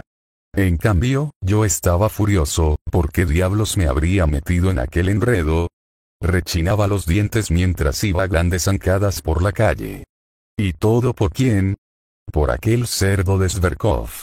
Desde luego, no iré. Solo merecen que les escupa. Nada me obliga a ir. Avisaré a Simonov por carta, pero lo que más me irritaba era mi seguridad de que iría a toda costa, y que tanto más empeño pondría en ir cuanto menos me conviniera y más pudiese hacer el ridículo. Había un importante obstáculo para que fuese. No tenía dinero. Todo mi capital eran 9 rublos, de los cuales debía entregar 7 al día siguiente a mi criado, Apolonio, al que daba 7 rublos al mes, naturalmente comiendo él por su cuenta. Conocía bien su carácter, y no quería hacerlo esperar. En algún momento tendré que hablar de este canalla, de esta inmundicia. Y, sin embargo, yo sabía que no le pagaría y que iría a la cena. Aquella noche tuve sueños espantosos. No era extraño, pues había estado todo el día oprimido por el recuerdo de los años de cárcel que habían sido mis años de estudio. Parientes lejanos, bajo cuya tutela estaba ya los que jamás he vuelto a ver, me abandonaron en aquella escuela. Cuando ingresé, mis parientes me habían convertido ya, a fuerza de reproches, en un muchacho taciturno, silencioso, de mirada hostil. Mis compañeros me acogieron con pérfidas burlas, porque no me parecía a ninguno de ellos. Yo no podía soportar las bromas, no podía acostumbrarme a ellos tan fácilmente como ellos se acostumbraban unos a otros. Los odié, pues, desde el principio y me encerré en un profundo orgullo, en el que había un algo de temor y mortificación. Me repugnaba la grosería de aquellos muchachos. Se reían cínicamente de mi casa, de mi aspecto estúpido. Pero no se veían las caras de idiotas que tenían ellos. En aquella escuela, los rostros se transformaban hasta adquirir una expresión de imbecilidad. Vi ingresar a muchos chicos que entonces eran guapos y que años después tenían un no sé qué de repelente. Cuando llegaban a los 16 años, los observaba con una curiosidad sombría. La mezquindad de sus pensamientos, la imbecilidad que denotaban sus ocupaciones, sus conversaciones, sus juegos, me paralizaban de asombro. No comprendían ciertas cosas de gran importancia, no prestaban atención a las cosas más notables, y ello me impulsó a considerarme, en contra de mi voluntad, muy superior a ellos. No era en modo alguno la vanidad herida el motivo de mi actitud, y, en nombre del cielo, no me vengáis con esa objeción, tan repetida que ya me produce náuseas, de que yo soñaba despierto mientras ellos poseían ya el sentido de la realidad. De ningún modo. No comprendían nada, no tenían el menor sentido de la realidad. Esto era precisamente lo que me parecía más despreciable en ellos. Por el contrario, acogían la realidad más evidente, la que, por decirlo así, entra por los ojos, con la más estúpida incomprensión. Es más, aunque solo tenían 16 años, ya se inclinaban servilmente ante el éxito. De todo lo verdadero y justo, pero que estaba postergado y despreciado, se burlaban necia y cruelmente. Daban más valor a los diplomas que a la inteligencia. Tenían solo 16 años, y ya ponían por encima de todo las sinecuras. Pero hay que pensar que a ello contribuían su estupidez y los malos ejemplos que los habían rodeado desde su infancia. Estaban monstruosamente corrompidos. Pero en ello había, evidentemente, algo externo, cierta afectación cínica, cuya lozanía juvenil se transparentaba a veces a través de su depravación. Sin embargo, incluso esta lozanía resultaba poco simpática, pues se manifestaba por medio de una especie de grosera sensualidad. Yo los odiaba, aun siendo quizá peor que ellos. Y ellos me pagaban con la misma moneda, sin ni siquiera disimular la repugnancia que les inspiraba. Yo no pensaba en atraerme su amistad. Por el contrario, solo deseaba humillarlos. A fin de verme libre de sus burlas, me apliqué cuanto me fue posible, y así logré situarme entre los primeros. Esto los impresionó. Además, todos fueron advirtiendo poco a poco que yo había leído ya ciertos libros de los que ellos no sabían nada todavía, y que yo comprendía ciertas cosas, ajenas a nuestros cursos, completamente desconocidas para ellos. Lo comprobaban con una estupefacción irónica, pero aceptaban mi prestigio, y más aún al advertir que mis conocimientos habían atraído la atención de los profesores. Las burlas cesaron, pero la antipatía subsistió, y se establecieron entre nosotros relaciones de una frialdad oficial. Al fin fui yo quien no pudo seguir resistiendo. Cuando tuve más años, sentía la necesidad de ir hacia los hombres, de tener amigos. Traté, pues, de aproximarme a algunos de mis compañeros. Pero había siempre cierta falsedad en nuestras relaciones, y éstas terminaban muy pronto. Sin embargo, llegué a tener un amigo. Pero yo era ya un déspota. Pretendí dominar eternamente su espíritu, imbuirle el desprecio hacia quienes lo rodeaban. Exigí de él que rompiese de modo definitivo, arrogante, con su medio ambiente. Mi amistad apasionada lo asustó. Lo trastorné hasta las lágrimas, hasta las convulsiones. Era un alma cándida y generosa. Y cuando se hubo entregado a mí por entero, lo detesté y lo rechacé. Fue como si solo lo hubiese necesitado para apuntarme una victoria y adueñarme de su voluntad. Pero yo no podía vencerlos a todos. Mi amigo tampoco se parecía a ninguno de ellos. Era una excepción. Cuando terminé mis estudios, me apresuré a renunciar a la carrera especial a que me habían destinado, a fin de romper todos los lazos con el pasado, poder maldecirlo y cubrirlo de ceniza. Después de todo esto, no sé por qué diablos seguí yendo a casa de Simonov. Al día siguiente me desperté temprano. Me levanté tan agitado como si la comida se hubiera de celebrar inmediatamente. Y es que estaba persuadido de que aquel día tenía que producirse un cambio radical en mi existencia. Probablemente, todo se debía a que se trataba de un hecho desacostumbrado. Y también hay que tener en cuenta que siempre que me enfrentaba con un acontecimiento, por insignificante que fuera, me hacía la ilusión de que iba a cambiar radicalmente mi existencia. Fui a la oficina como de costumbre, pero salí 2 horas antes, con objeto de hacer los preparativos del caso. Sobre todo, pensaba, no debo ser el primero en llegar, no vayan a creer que estaba impaciente, tenía otras muchas preocupaciones además de esta. Estaba agitadísimo, y esta agitación me debilitaba. Limpié de nuevo mis botas. Apolonio no habría querido por nada del mundo limpiármelas 2 veces el mismo día. Habría considerado que esto era introducir el desorden en su servicio. Tuve que apoderarme subrepticiamente de los cepillos que estaban en la antecámara, a fin de evitar que Apolonio supiera que yo mismo me lustraba las botas, pues ello le habría movido a despreciarme. A continuación, examiné con todo cuidado mi traje, y me vi obligado a reconocer que estaba viejo. En verdad, me había entregado a una negligencia exagerada. Mi uniforme estaba bastante bien, decoroso, pero no podía ir a comer vestido de uniforme. Lo peor era que los pantalones tenían en una de las rodilleras una gran mancha amarilla. Preveía que esta mancha reduciría en 9/10 partes mi dignidad. Pero sabía también que era bajo y vulgar pensar así. Por otra parte, ya no se trata de pensar. Estamos en plena realidad. Esto era algo que me decía, pero iba perdiendo el calor por momentos. Sabía muy bien que exageraba monstruosamente las cosas. Pero ¿cómo remediarlo? Ya no era dueño de mi pensamiento. La fiebre me poseía. Me imaginaba con desesperación el tono altivo y glacial con que me acogería el canalla de Zverkov. El estúpido desprecio con que me miraría Trudolyubov, y la risa descarada de Ferfitchkin, aquel insecto que querría adular a Zverkov. En cuanto a Simonov, lo comprendería todo y me despreciaría por la bajeza de mi vanidad y de mi cobardía.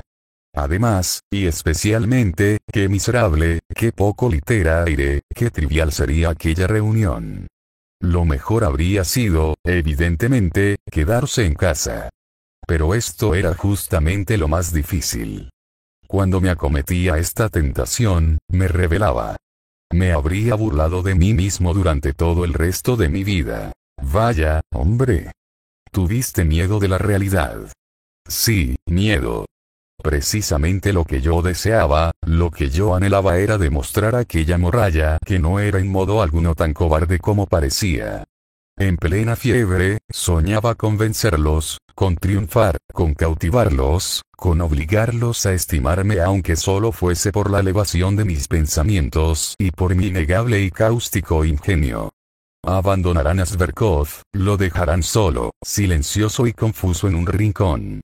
Lo aplastaré. Seguidamente quizá tenga la condescendencia de reconciliarme con él. Beberemos, nos tutearemos. Pero lo más irritante, lo más ofensivo era que yo sabía perfectamente que, en resumidas cuentas, no tenía necesidad de nada de aquello. Que no deseaba en modo alguno aplastarlos, vencerlos, subyugarlos. Que yo sería el primero en no dar un solo céntimo por aquella victoria en caso de obtenerla, o, como imploraba a Dios que aquella velada pasara lo más rápidamente posible. Colmado de una angustia indecible, me acerqué a la ventana, abrí el cristal y traté de perforar con la mirada el opaco velo de nieve fundida que caía en gruesos copos. Al fin, mi viejo y pequeño reloj de péndulo dio, como tosiendo, las 5. Tomé mi sombrero, y procurando eludir la mirada de Apolonio, que esperaba su salario desde por la mañana, pero que, por su estupidez, no quería ser el primero en hablarme, me deslicé al exterior. Alquilé un hermoso trineo con los 50 kopecks que me quedaban y llegué al Hotel París con aires de gran señor. Capítulo 4. Desde la víspera sabía que sería el primero en llegar. Pero no era eso lo que verdaderamente importaba entonces.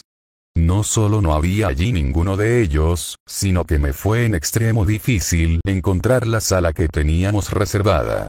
Aún no estaban puestos los cubiertos. ¿Qué significaba aquello? Después de muchas preguntas, me enteré por los camareros de que la comida estaba encargada para las 6 y no para las 5, cosa que me confirmó el maître d'hôtel. Me sentí molesto conmigo mismo por haberles preguntado. Aún no eran más que las 5:20. Si habían cambiado la hora debieron avisarme, para eso está el correo. Me habían afrentado ante mí mismo y ante la servidumbre. Me sentí El camarero empezó a poner los cubiertos, y, en su presencia, me sentí más irritado aún. Hacia eso de las 6, además de las lámparas que alumbraban ya la habitación, trajeron bujías. Pero al criado no se le había ocurrido traerlas a mi llegada. En el comedor de al lado cenaban dos señores silenciosos y sombríos, cada uno en una mesa diferente. Pero en los lejanos salones había mucho ruido. Oía gritos, risas, exclamaciones en mal francés, de un grupo de comensales, compuesto de caballeros y damas. Me sentía descorazonado. Pocas veces había pasado minutos tan desagradables. Tanto, que a las 6 en punto, cuando aparecieron todos a la vez, me dispuse a acogerlos como salvadores. En los primeros momentos, incluso me olvidé de que debía mostrarme ofendido. Zverkov entró delante, como jefe de grupo.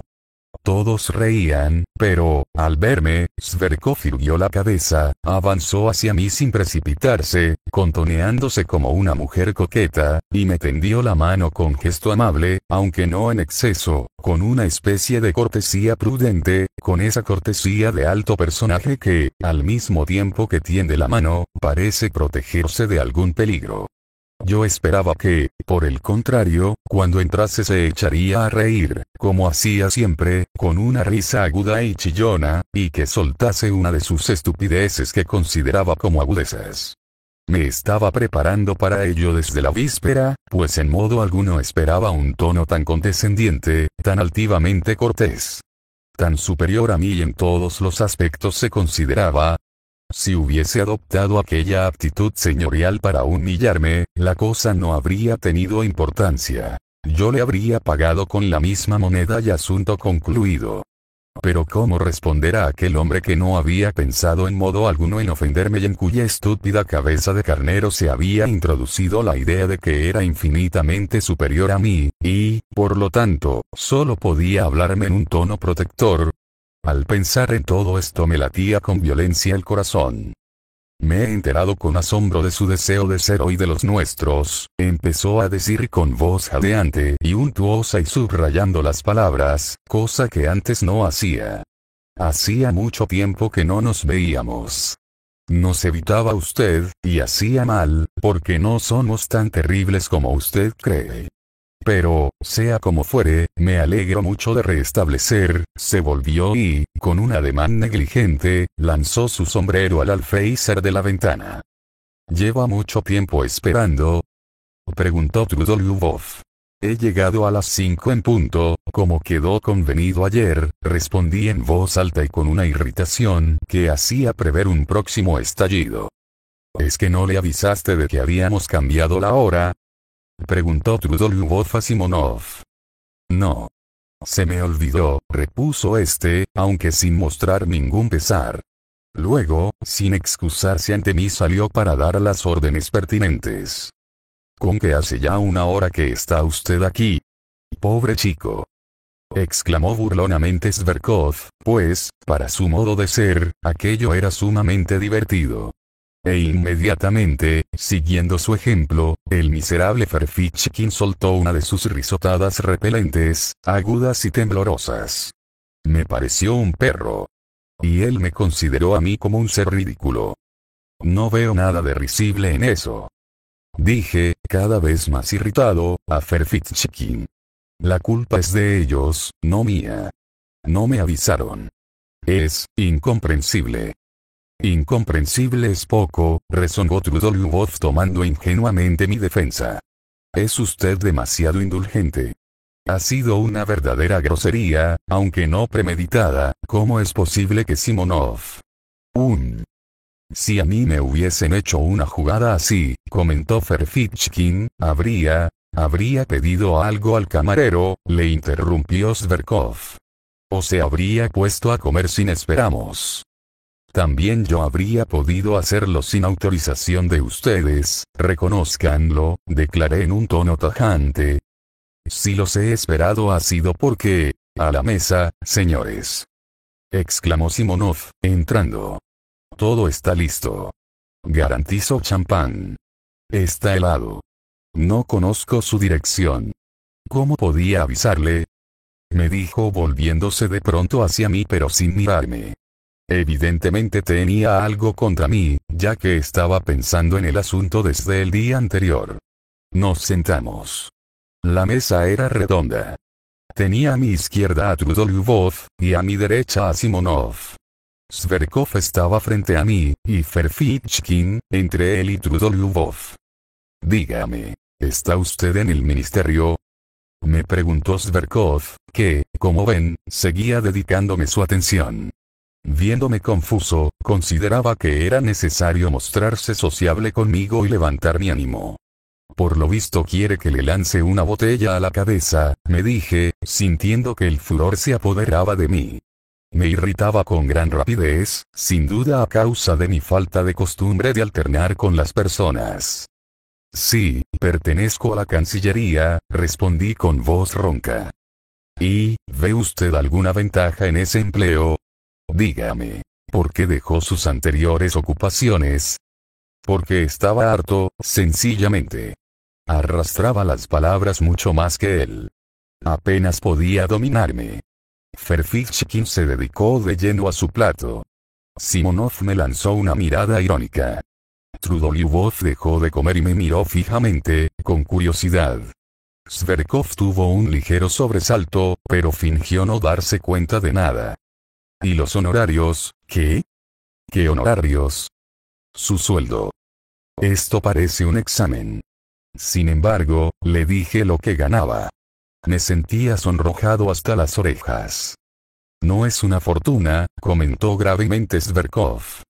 Desde luego, no podrá comer en restaurantes, remachó insolentemente Ferfitchkin.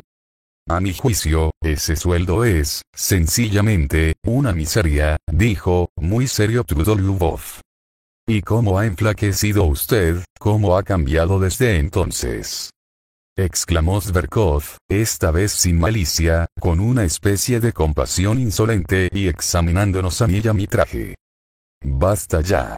Lo han confundido, dijo, burlón, Ferfitchkin. Sepa usted, señor, que no estoy confuso ni mucho menos, estallé al fin. ¿Me oye? Como en el restaurante pagando de mi bolsillo, de mi propio bolsillo, téngalo en cuenta, señor Ferfitchkin, y no con dinero ajeno. ¿Cómo? ¿Qué quiere usted decir? ¿Quién no come aquí pagando de su bolsillo? Furioso, rojo como una langosta, Ferfitchkin me miró fijamente a los ojos. Lo he dicho por decir algo. Comprendía que había ido demasiado lejos. Por lo demás, creo que sería mejor hablar de cosas propias de personas inteligentes. ¿Quiere usted deslumbramos con su inteligencia? No se inquiete. En esta ocasión, tal intento sería completamente inútil. ¿Pero qué le pasa a usted? ¿A qué viene ese modo de gruñir? ¿Acaso lo ha vuelto loco su Cancillería? Basta, señores, basta. Exclamó Zverkov con voz autoritaria. ¡Cuánta tontería! Rezongó Simonov. En efecto, todo esto es estúpido, dijo Trudolyubov dirigiéndose solo a mí y en el tono más grosero. Esto es una reunión de amigos para despedir a un buen camarada y empieza usted a disputar. Fue usted quien solicitó formar parte del grupo. No rompa, pues, la buena armonía. Basta, basta. Gritó Zverkov, cálmense señores. Esto no está ni medio bien. En vez de discutir, escuchen. Voy a contarles cómo estuve a punto de casarme anteayer. Y Zverkov empezó a referir una aventura imbécil. Naturalmente, no se trataba de ningún casamiento, sino de un pretexto para citar generales, coroneles e incluso gentiles hombres de cámara, entre los que Zverkov desempeñaba casi siempre el papel principal. Los oyentes estallaban en risas de aprobación. Ferfitchkin incluso profería gemidos. Todos me habían olvidado, y yo estaba solo, humillado, aplastado. Dios mío, pensaba. ¿Cómo puede convenirme esta compañía? ¿Qué papel tan estúpido acabo de hacer ante esta gente? He consentido demasiado a Ferfitchkin. Los muy imbéciles creen que me han hecho un gran honor al admitirme en su mesa, y no piensan que soy yo, sí, yo, quien les hago honor a ellos. He adelgazado. Y este traje. Malditos pantalones. Zverkov ha visto inmediatamente la mancha amarilla de la rodillera. Aquí no hay más solución que levantarse de la mesa, coger el sombrero y salir sin decir palabra. Así les demostraré mi desprecio. Estoy dispuesto a batirme en vuelo mañana. Los muy cobardes. No lo siento por los 7 rublos, como ellos deben creer. Que el diablo se los lleve. No, no lo siento por los 7 rublos. Bueno, me voy. Naturalmente, no me fui. Para ahogar mi pena, bebía grandes vasos de Lafite y Jerez, y como no estaba acostumbrado a la bebida, me embriagué rápidamente. Mi irritación crecía. De pronto, me dije que no me iría hasta haberlos insultado con la mayor insolencia. Elegiría el momento propicio y les demostraría lo que valgo. Después dirían, es ridículo, pero tan inteligente. Y los volví a mandar al diablo. Lancé por toda la mesa una mirada circular, con expresión insolente y turbia. Pero ellos parecían haberme olvidado por completo. Cheseux, había ruido y alegría. Zverkov seguía perorando. Presté atención. Hablaba de cierta hermosa dama que le había declarado su amor, de tal modo la había cautivado, naturalmente, mentía como un cazador. Y explicó que en su aventura le había ayudado uno de sus amigos íntimos, un joven príncipe, el húsar Kolia, dueño de 3000 siervos. Sin embargo, ese húsar que posee 3000 almas no está aquí. No ha venido a despedirle. Estas palabras lanzadas en medio de la conversación general, provocaron un largo silencio.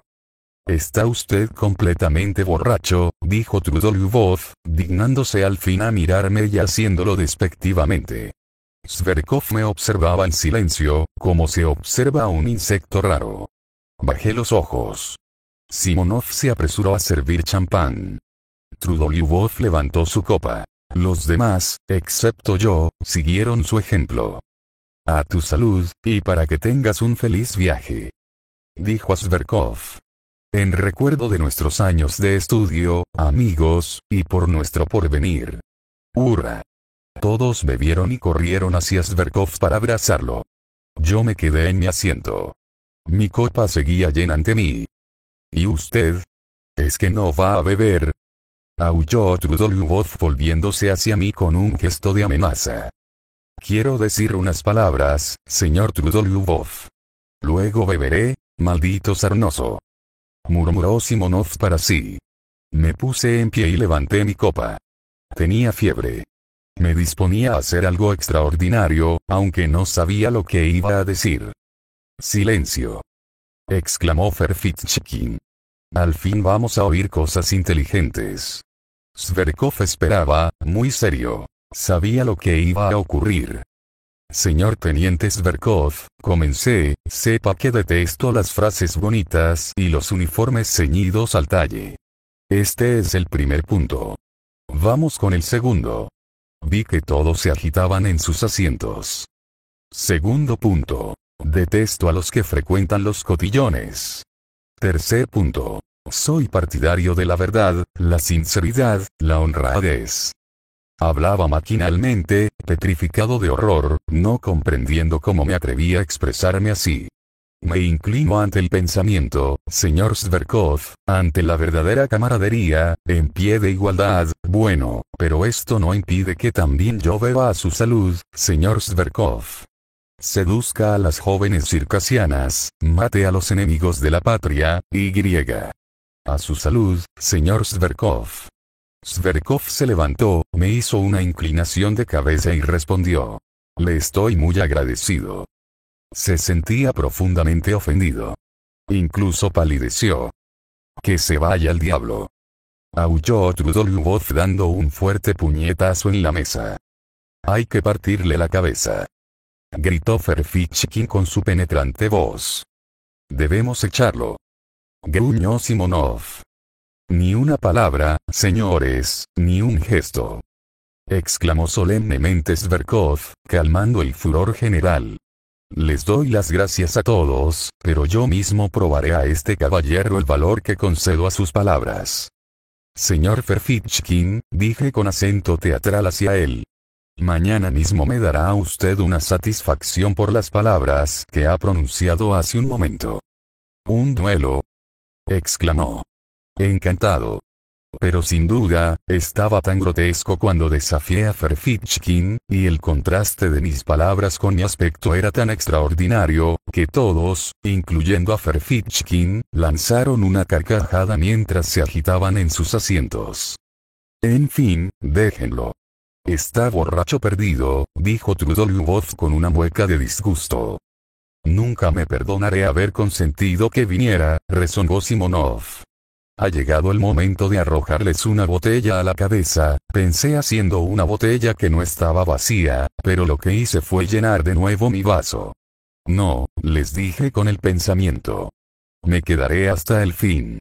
Ustedes se alegrarían de que los librara de mi presencia. Pero no lo haré por nada en el mundo. Me quedaré y continuaré bebiendo para hacerles comprender claramente que no doy a esto ninguna importancia. Me quedaré y beberé, porque estamos en el restaurante y he pagado mi parte.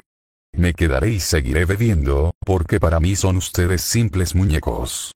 Es más, considero que no existen. Beberé. Cantaré si se me antoja. Sí, cantaré. Tengo perfecto derecho a cantar, pero no cantí. Mi única preocupación era no mirarlos. Adoptaba un aire desenvuelto y esperaba con impaciencia a que me dirigieran la palabra. Pero, ¡ay! No me hablaban. Y, sin embargo, ¿cómo habría querido reconciliarme con ellos en aquel instante? Dieron las 8, luego las 9. Se levantaron de la mesa y se instalaron en el diván. Zverkov se recostó en busca de una butaca y puso los pies en un velador. Colocaron a su alcance 3 botellas y vasos. Zverkov había ofrecido a sus amigos 3 botellas de champán. A mí, naturalmente, no me invitaron. Todos se reunieron alrededor de Zverkov. Lo escuchaban con veneración. Era evidente que lo apreciaban. ¿Por qué? ¿Por qué?, me preguntaba. A veces, en los arrebatos de su embriaguez, cambiaban besos. Hablaban del Cáucaso, de la verdadera pasión, de las ventajas del servicio militar, de los ingresos de Luzar Podaryevsky, a quien ninguno de ellos conocía, y se alegraban visiblemente de que aquellos ingresos fuesen importantes. Hablaron también de la gracia y de la belleza de la princesa D., a quien tampoco conocían, pues ni siquiera la habían visto una sola vez. Al fin le tocó el turno a Shakespeare, al que declararon inmortal. Yo sonreía con desprecio, yendo de la mesa a la chimenea y de la chimenea a la mesa, a lo largo de la pared frontera al diván. Quería demostrarles que podía pasar perfectamente sin ellos. Sin embargo, al andar martilleaba intencionadamente el suelo con los tacones. Pero todo fue inútil. No me prestaban la menor atención. Tuve la paciencia de estar yendo y viniendo entre la mesa y la chimenea desde las 8 hasta las 11. Paseo porque se me antoja, y nadie puede prohibírmelo. El camarero que nos servía se detuvo varias veces para mirarme con curiosidad. La cabeza me daba vueltas, y creo que, en ocasiones, incluso deliré. 3 veces me cubrí por completo de sudor en el curso de aquellas 3 horas, y 3 veces volví a quedar enteramente seco. En ciertos instantes me sentía traspasado cruelmente por el amargo pensamiento de que me acordaría siempre, con un sentimiento de disgusto y humillación, transcurridos 10 años, transcurridos 40, de aquellos minutos que fueron los más innobles, los más ridículos, los más horribles de mi vida. Verdaderamente, era imposible una autohumillación más pérfida y más deliberada. Me daba perfecta cuenta de ello, pero proseguía mis paseos entre la mesa y la chimenea. Si supierais, por lo menos, de qué sentimientos, de qué pensamientos soy capaz. Si supierais lo inteligente que soy. Pensaba yo a veces, dirigiéndome mentalmente a mis enemigos instalados en el diván. Pero estos se conducían exactamente como si yo no existiese. Solo una vez se volvieron hacia mí. Fue cuando Zverkov empezó a hablar de Shakespeare, y yo lancé una carcajada despectiva. Mi risa fue tan falsa, tan ruin, que ellos interrumpieron repentinamente su conversación y estuvieron siguiendo durante un par de minutos, con tanta seriedad como curiosidad, mis paseos a lo largo de la pared sin prestarles la menor atención. Pero no conseguí nada. No me dirigieron la palabra, y, 2 minutos después, me habían olvidado de nuevo. Dieron las 11. Señores, exclamó Zverkov levantándose, ahora vamos todos las. Eso. Aprobaron los demás. Me volví repentinamente hacia Zverkov. Me sentía abrumado, aplastado hasta el punto de estar dispuesto a todo, incluso a matarme, para poner fin a aquella situación. Tenía fiebre, el pelo, empapado en sudor, se me pegaba a la frente, a las sienes. Zverkov, le ruego que me perdone, dije resueltamente. También a usted, Ferfitchkin, y a todos, pues a todos los he ofendido. Vaya. Por lo visto, tiene miedo a batirse, dijo Ferfitchkin con su pérfida vocecita. Sentí un mazazo en el corazón. No temo al vuelo. Estoy dispuesto a batirme con usted mañana, incluso si nos reconciliamos. Es más, deseo que se lleve a cabo el desafío. No me niegue usted ese favor. Quiero probarle que el duelo no me da miedo. Usted tirará primero. Después, yo dispararé al aire. Por lo visto, esto le divierte, comentó Simonov. ¡Cuánta tontería! Exclamó Trudolyubov. Bueno, apártese de una vez. No nos deja pasar, en definitiva, ¿qué quiere usted? Preguntó Zverkov, despectivo. Todos tenían el rostro congestionado y los ojos brillantes. Habían bebido demasiado. Quiero su amistad, Zverkov. Lo he ofendido y griega. ¿Qué usted me ha ofendido? ¿Usted? A mí. Sepa usted, caballero, que usted no puede ofenderme nunca, en ningún caso. Basta. Lárguense. Concluyó Trudolyubov. Vámonos ya, señores. Olimpia para mí. ¿De acuerdo? Exclamó Zverkov. Sí, de acuerdo. Le respondieron entre risas. Permanecí inmóvil, aplastado. El grupo hizo una salida ruidosa. Trudolyubov cantaba una estúpida tonadilla. Simonov se rezagó momentáneamente para dar las propinas a los camareros. De pronto me acerqué a él. Simonov, présteme 6 rublos. Le dije, con la resolución del desesperado. Me miró, estupefacto y con ojos turbios. También él estaba ebrio. ¿Cómo? ¿Acaso pretende venir Lavas con nosotros? ¿Sí? No tengo dinero, repuso Simonov tajante y con una sonrisa de desprecio. Luego se dirigió a la puerta. Me aferré al faldón de su capa. Aquello era una verdadera pesadilla.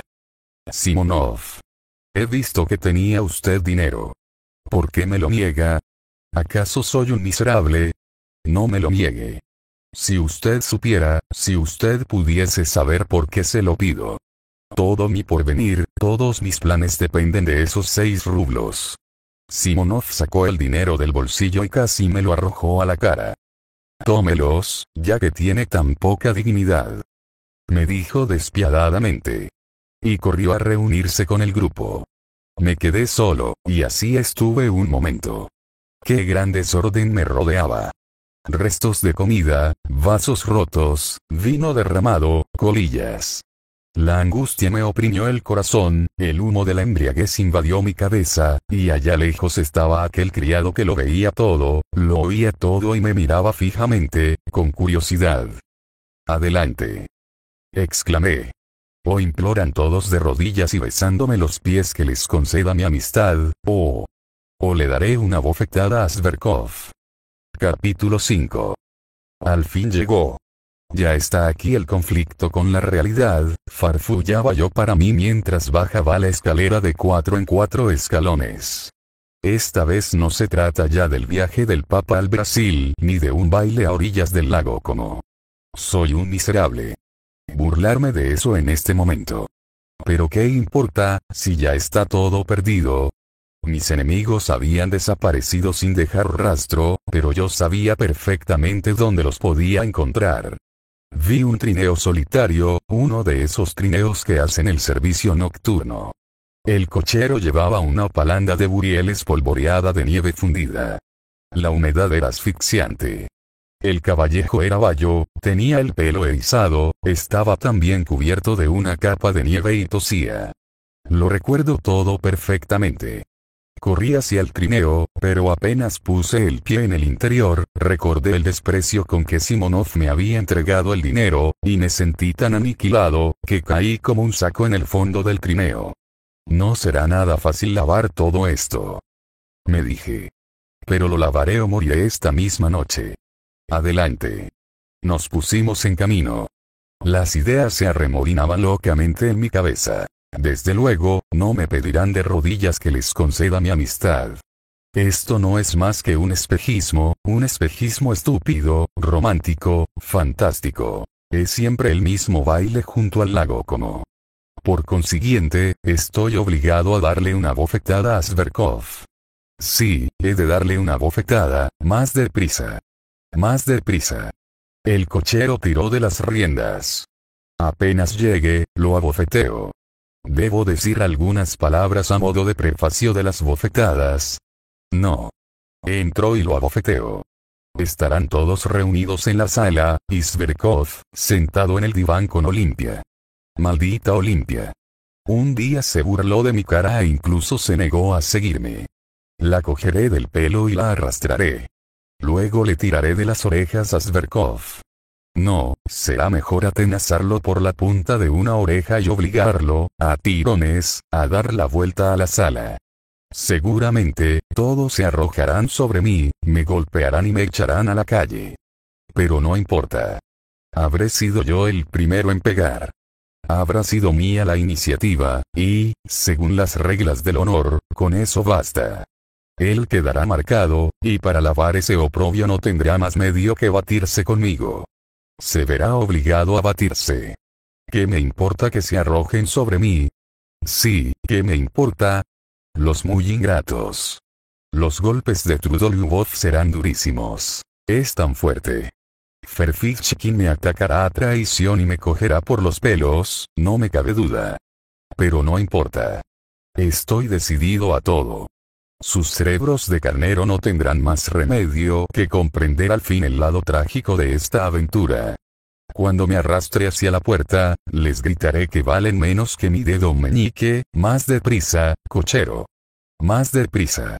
El cochero se sobresaltó y utilizó el látigo. Verdaderamente mi grito había tenido algo de salvaje.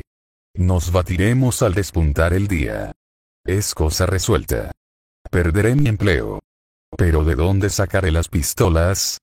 Todo que fuera eso. Pediré un anticipo sobre mi sueldo y las compraré. ¿Y la pólvora? ¿Y las balas?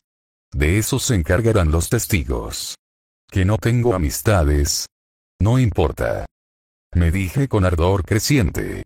Al primer transeúnte que me tropiece en la calle le pediré que sea mi testigo, y tendrá que aceptar, del mismo modo que está obligado a sacar del agua a un hombre que se ahoga. En estos casos se admiten las soluciones más extravagantes. Incluso podría pedir a nuestro director que me asistiese en este duelo. Él tendría que aceptar, aunque solo fuera por espíritu caballeresco. Además, habría de guardar el secreto. Y en cuanto a Anton Antonovich, pero en ese instante comprendí con claridad meridiana todo lo que había de abominable y ridículo en mis suposiciones. Vi el reverso de la medalla. Pero, más deprisa, cochero. Fustiga, canalla, fustiga. ¡Ay, señor!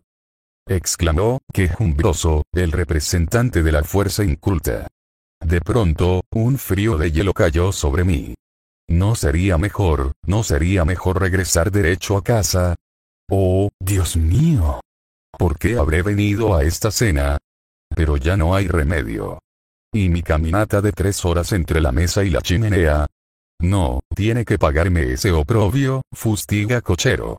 ¿Y si me entregan a la policía? No, no se atreverán. temerán el escándalo. Y si Zverkov, para acentuar su desprecio hacia mí, se niega a batirse, estoy seguro de que lo hará. Pero yo les demostraré, sí, corro a la pose en el momento de su partida, lo agarro por la pierna y le arranco la capa cuando esté subiendo al coche. Luego le clavo los dientes en la mano, le muerdo. Mira todos lo que puede hacer un hombre desesperado. Tal vez él me golpee la cabeza. Desde luego, los demás se me echarán encima por la espalda. Pero no importa. Les gritaré a todos. Fijaos en este bribón. Se marcha para seducir a las circasianas con mi salivazo en pleno rostro. Después, naturalmente, se acabará todo. Me quedaré sin empleo. Me detendrán, me juzgarán, me expulsarán del ministerio, me meterán en la cárcel, me enviarán a Siberia. ¿Pero qué importa? 15 años después, cuando me pongan en libertad, cuando sea un hombre destrozado, miserable, volveré a encontrar sus huellas. Lo hallaré en una capital de provincias cualquiera. Estará casado y será feliz. Tendrá una nieta, le diré. Mira, monstruo. Mira mis pálidas mejillas y mis harapos. Lo he perdido todo. La felicidad, la carrera, el arte, la ciencia, la fe me aimé, y todo por culpa tuya. Mira estas pistolas. He venido a descargar la mía y a perdonarte. Entonces dispararé al aire y desapareceré sin dejar rastro. Incluso lloraba a lágrima viva, a pesar de que en aquel mismo momento me di cuenta de que todo esto era de Silvio, novela de Pushkin. Mascarada, drama de Lermontov. Y de pronto sentí una profunda vergüenza, una vergüenza tal, que dije al cochero que se detuviera, salí del trineo y permanecí unos instantes en medio de la calle, con los pies hundidos en la nieve. El cochero me miraba asombrado, lanzando profundos suspiros. Me preguntaba qué debía hacer. Imposible ir allá abajo. Evidentemente, no conseguiría nada. Pero también era imposible dejar las cosas como estaban. Sería demasiado, Dios mío. ¿Cómo renunciar a aquello después de tantos insultos? No. Me dije saltando de nuevo al interior del trineo. Es mi destino, deprisa, deprisa. Adelante. En un arrebato de impaciencia, asesté al cochero un puñetazo en la espalda. ¿Qué le pasa? ¿Por qué me pega? Gritó el hombre mientras daba un fuerte latigazo al jamelgo que empezó a trotar. La nieve caía en grandes copos, pero yo llevaba abierta mi capa, pues, absorto en mis pensamientos, estaba fuera de la realidad. Acababa de decidirme por la bofetada, y me decía, horrorizado, que esto iba a ocurrir immanquablemente, tout de suite, y que nulle force ne pourrait plus arrêter les événements. Los faroles del alumbrado brillaban lúgubremente, aquí y allá, en la niebla nívea, semejantes a las antorchas de los entierros. La nieve había penetrado bajo mi capa y bajo mi redingote y se había acumulado debajo de mi corbata, donde se iba fundiendo. Pero yo no me tapaba. ¿Para qué, si ya estaba perdido? Llegamos al fin. Salté del trineo, enloquecido. Subí a zancadas los escalones del pórtico y empecé a golpear con pies y manos. Sentí una extrema debilidad en las piernas, sobre todo en las rodillas. Me abrieron con sorprendente rapidez, como si me estuviesen esperando, y, en efecto, Simonov había dicho que probablemente llegaría otro visitante, pues en aquella casa era preciso avisar y tomar otras precauciones. Era una de esas tiendas de modas que la policía cerró algún tiempo después. Durante el día era una verdadera tienda, pero los recomendados podían pasar allí la noche. Atravesé rápidamente y entré en la sala de recepción, que conocía bastante bien y donde en aquel momento solo ardía una bujía. Me detuve, desconcertado. No había nadie. ¿Dónde están? Pregunté a una persona que entró. Ya se habían ido. Ante mí estaba plantada la patrona, con una sonrisa tonta en los labios. Yo no era para ella un desconocido. Un instante después, la puerta se abrió y entró alguien. No presté atención a la persona que acababa de llegar. Me paseaba por el salón y me parece que hablaba conmigo mismo. Tenía la impresión de que me había librado de la muerte, y todo mi ser flotaba en un mar de gozo. Lo habría abofeteado sin ningún género de duda. De eso estoy absolutamente seguro. Pero ya no estaban. Todo había cambiado. Miraba en todas direcciones. No acertaba a comprender lo que ocurría. Alcé maquinalmente los ojos hacia la persona que acababa de entrar. Entreví un rostro joven, fresco, algo pálido, de cejas sombrías y rectas, de mirada grave, en la que había un algo de asombro. Esta seriedad me gustó. La habría detestado si hubiese sonreído. La miré más detenidamente, no sin cierto esfuerzo, pues me costaba trabajo concentrar mis ideas. Había en aquel rostro una expresión ingenua y bondadosa, pero extrañamente grave. Estoy seguro de que esta seriedad le acarreaba disgustos en el establecimiento y de que ninguno de aquellos imbéciles se había fijado en ella. Por lo demás, no se podía decir que fuese una belleza. Pero era alta y fornida y estaba bien proporcionada. Vestía con sencillez. Sentí un mordisco de perversidad en el corazón y me acerqué a ella. Entonces me vi en el espejo. Mi trastornado rostro me pareció repulsivo. Era un rostro pálido, vil, rencoroso, coronado por unos cabellos en desorden. Mejor, pensé. Me alegro. Le pareceré repulsivo, y esto me complace.